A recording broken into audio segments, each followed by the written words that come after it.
সূরা আল কাউসার। أعوذ بالله من الشيطان الرجيم আমি বিতাড়িত শয়তান থেকে আল্লাহর কাছে আশ্রয় প্রার্থনা করছি।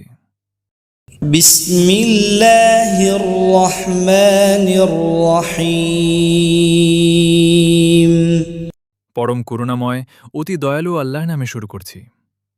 إنا أعطيناك الكوثر নিশ্চয়ই আমি আপনাকে কাউসার দান করেছি।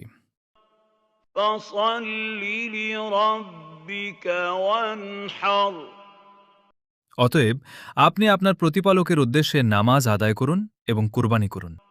إن شانئك هو الأبتر নিশ্চয়ই আপনার শত্রুই তো নির্বংশ।